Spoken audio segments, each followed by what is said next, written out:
الشيطان الرجيم بسم الله الرحمن الرحيم يا أيتها النفس المطمئنة ارجعي إلى ربك راضية مرضية فادخلي في عبادي وادخلي جنتي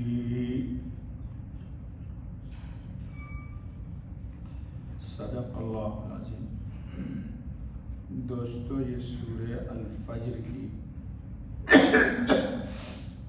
آیت 27، 28، 29 اور 30 پڑھی گئی۔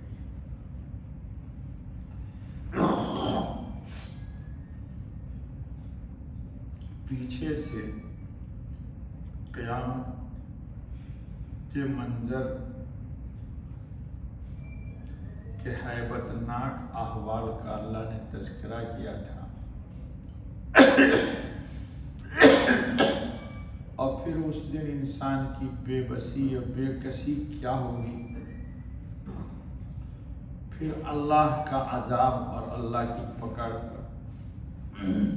سخت ترین ہے۔ انسان کے ہوش و حواس پر بھی اللہ کا عذاب مسلط ہو جائے گا، جس کی تفصیل گزری ہے۔ اب جو آیت آ رہی ہے، اس میں نیک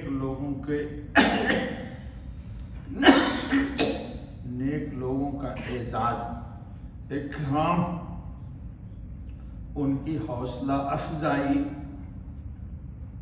اور ان کی عزت و کرامت کا تذکرہ اللہ رب العزت کر رہے ہیں۔ اللہ انہی لوگوں میں ہم سب کو داخل فرمائے۔ پہلے ترجمہ دیکھیے، پھر کچھ تشریح آئے گی۔ یا ایتھا النفس المطمئنہ، آئے وہ جی مطلب روح، خواہش، تمنا، جس نے چین پکڑ لیا۔ ارجعی الی ربک، پھر چل اپنے رب کی طرف، راضیۃ مرضیہ، تو اس سے راضی یعنی اللہ سے، اور وہ تجھ سے راضی، اللہ تجھ سے راضی۔ فادخلی فی عبادی، پھر شامل ہو میرے بندوں میں، وادخلی جنتی، اور داخل ہو میری بہشت میں۔ یہ اللہ کی طرف سے ایک پیغام مسرت ہے، شادمانی ہے، خوشی ہے۔ اللہ تعالیٰ ہم سب کو نفس مطمئنہ عطا فرمائے۔ پہلے ہمارے درس میں گزر چکا ہے کہ نفس 3 طرح کا ہوتا ہے۔ نفس امارہ 13 پارے میں گزرا ہے، وما ابرئ نفسی ان النفس لامارۃ بالسوء۔ امارہ اس نفس کو کہتے ہیں جو صرف برائی ہی کی انسان کو رغبت دلاتا ہے، برے کام کی تمنا اور خواہش، امنگ دل میں ڈالتا ہے اور وہ برا کام بنتا کر لیتا ہے۔ تو یہ نفس امارہ ہے۔ دوسرا نفس جو سورہ قیامہ میں ہے، لا اقسم بیوم القیامہ ولا اقسم بالنفس اللوامہ۔ لوامہ وہ ہے کہ انسان گناہ تو ہو گیا یا اس سے چوک ہو گئی، لیکن گناہ ہضم نہیں ہوا، اس کو بے چین ہو گیا، اپنے آپ کو ملامت کرنے لگا، اور فوراً اللہ کی طرف استغفار کر کے اپنے گناہ کی معافی مانگ لی۔ یہ تو ہے لوامہ، تفسیر گزر چکی ہے پہلے۔ نفس مطمئنہ وہ ہے جو صرف اور صرف بندے کو نیکی کی طرف رغبت دلاتا ہے۔ نفس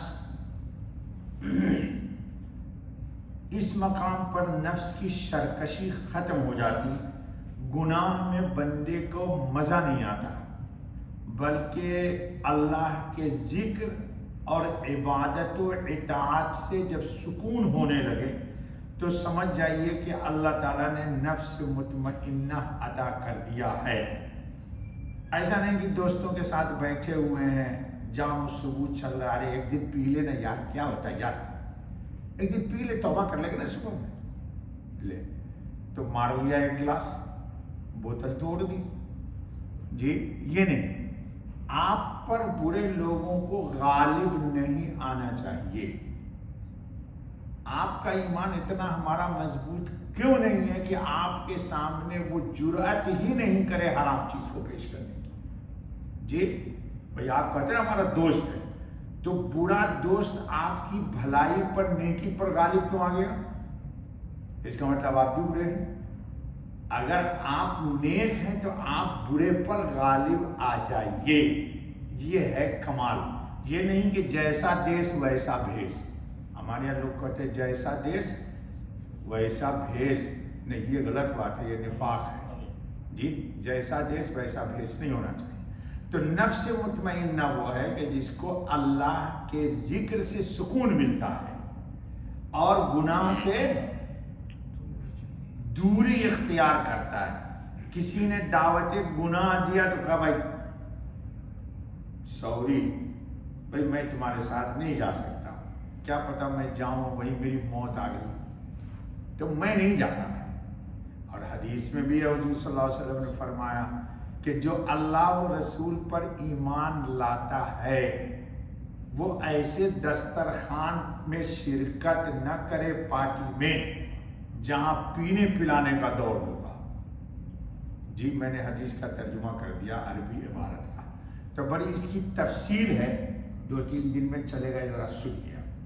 نیک لوگوں کا اعزاز، مولانا علامہ عثمانی کیا لکھتے ہیں سنیے، بہت زبردست تحریر لکھی ہے۔ پہلے مجرموں اور ظالموں کا حال بیان ہوا تھا، اب اس کے مقابل ان لوگوں کا انجام بتلاتے ہیں جن کے دلوں کو اللہ کے ذکر اور اس کی اطاعت سے چین اور آرام ملتا ہے۔ اللہ ایسا ہی ہم سب کو جی دے۔ جی مطلب نفس، خواہش، آرزو، تمنا، ان سے محشر میں کہا جائے گا کہ اے نفس آرامیدہ بحق، یعنی تم کو چین نہیں آتا تھا، آرام نہیں ملتا تھا، مگر حق ہی کے ساتھ تم کو آرام ملتا۔ جس محبوب حقیقی سے تو لو لگائے ہوئے تھا، اب ہر قسم کے جھگڑوں اور خرخشوں سے یکسو ہو کر راضی خوشی اس کے مقام قرب کی طرف چل۔ یہ جو آیا نا ارجعی الی ربک، اللہ کے مقام قرب کی طرف چل، اللہ تعالیٰ ہم سب کو لے جائے اور اس کے مخصوص بندوں کے زمرے میں شامل ہو، اس کی عالیشان جنت میں قیام کر۔ بعض روایات سے معلوم ہوتا ہے کہ مومن کو موت کے وقت بھی یہ بشارت سنائی جاتی ہے۔ جس وقت روح نکلتی ہے نا تو فرشتے آتے ہیں اور آنے کے بعد یہ بشارت اہل ایمان کاملین کو سناتے ہیں۔ اللہ ہم سب کو ایسا ایمان دے۔ بلکہ عارفین کا تجربہ بتلاتا ہے کہ اس دنیا کی زندگی میں بھی ایسے نفوس مطمئنہ اس طرح کی بشارات کا فی الجملہ لطف اٹھاتے ہیں۔ دنیا میں بھی ان کو اللہ پاک بشارت دیتا ہے، اللہم اجعلنا منہم بنور وجہک الکریم۔ اس کے بعد علامہ عثمانی ایک دعا نقل کرتے ہیں، یہ دعا اگر آپ لوگ یاد کر لیجئے تو بہت اچھا ہے۔ اللہم انی اسألک نفسا بک مطمئنۃ تؤمن بلقائک وترضی بقضائک وتقنع بعطائک۔ یہ دعا حضرت خاتم النبیین علیہ الصلاۃ والتسلیم نے مانگی ہے، جو میں نے پڑھ دی۔ اس ترجمہ کیا ہے؟ اللہم اے اللہ، انی اسألوکا، میں آپ سے سوال کرتا ہوں، نفساً بک مطمئنتاً، ایسا نفس جو مطمئنہ ہو، اس کو چین ہی نہ آئے سوائے تیرے ذکر اور اطاعت و عبادت کے. جی گناہ سے اس کو چین. وہ جو آدمی بولے سب گناہ کے بعد یار بڑا مزہ آیا، سمجھ لو کہ یہ حالات اچھے نہیں ہیں اس کے. گناہ پر اہل ایمان کو مزہ نہیں آتا. گناہ پر مزہ، نیکی اور اطاعت اور عبادت پر مزہ آتا ہے. جی تؤمن بلقائک، کہ جو اللہ آپ کی ملاقات پر ایمان رکھتے ہیں، وترضى بقضائک، اور اللہ آپ کے فیصلے سے راضی ہیں. اللہ کے فیصلے سے اب دو ہی حالت ہے، یا تو خوشی کی ہے تو بھی راضی اللہ سے، اور ہمارے احوال خوشی کے نہیں ہیں میرے نفس کے تو بھی اللہ سے.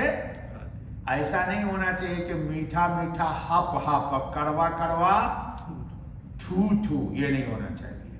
جی یہ بھی نہیں ہونا چاہیے. جی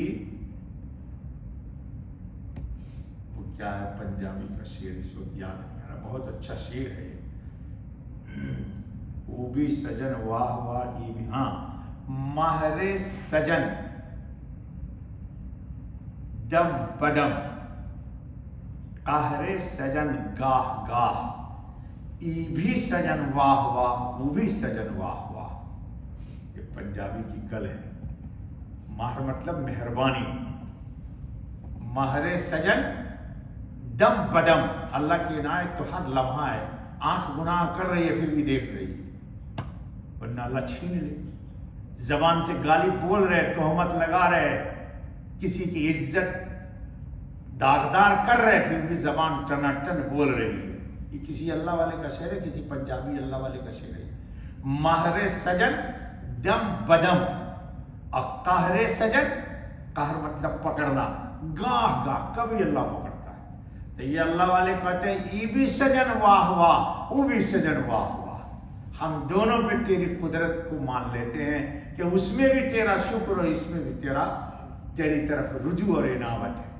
چلو بابا، نفس مطمئنہ، نفس امارہ، نفس لوامہ کی تحقیق پہلے گزر چکی ہے. تو حضور صلی اللہ علیہ وسلم نے کیا فرمایا کہ ترضى بقضائک، اللہ آپ کے فیصلے سے راضی ہوں.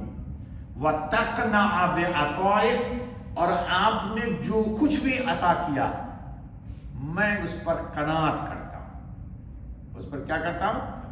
قناعت. قناعت بہت بڑی نعمت ہے. یہ نقد خوشی ہے. قناعت کیا ہے؟ نقد خوشی. یہ نہیں کہ 10 روپے کا منہ بنائیں گے بلی جیسا، اور 200 روپے درہم مل گیا تو چلے گئے ہوٹل بازی کر لی.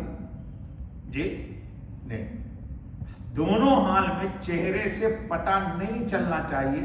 صبر کے بھی چند دن پہلے تعریف گزری، شاید میں نے آپ کو بتائی ہوگی یا میں نے کہیں پڑھا، کہ صبر یہ ہے کہ بلا میں بھی آپ کے شکل صورت شباہت سے پتہ نہ چلے کہ آپ پر بلا آئی ہے. دونوں حال میں مسکراتے رہیے. پھر اللہ پاک آزماتے کرتے بندہ ہے میرا پکا. جی اس کے چہرے پہ شکن نہیں ہے، چہرے پہ شکن نہیں ہے. میرے خیال سے وقت ہو گیا، گانے دیں. بس 2-3-4 دن ہو گئے یہ درس، بس کرو. سبحان اللہ بحمدہ، سبحان اللہ، سبحانک اللہم.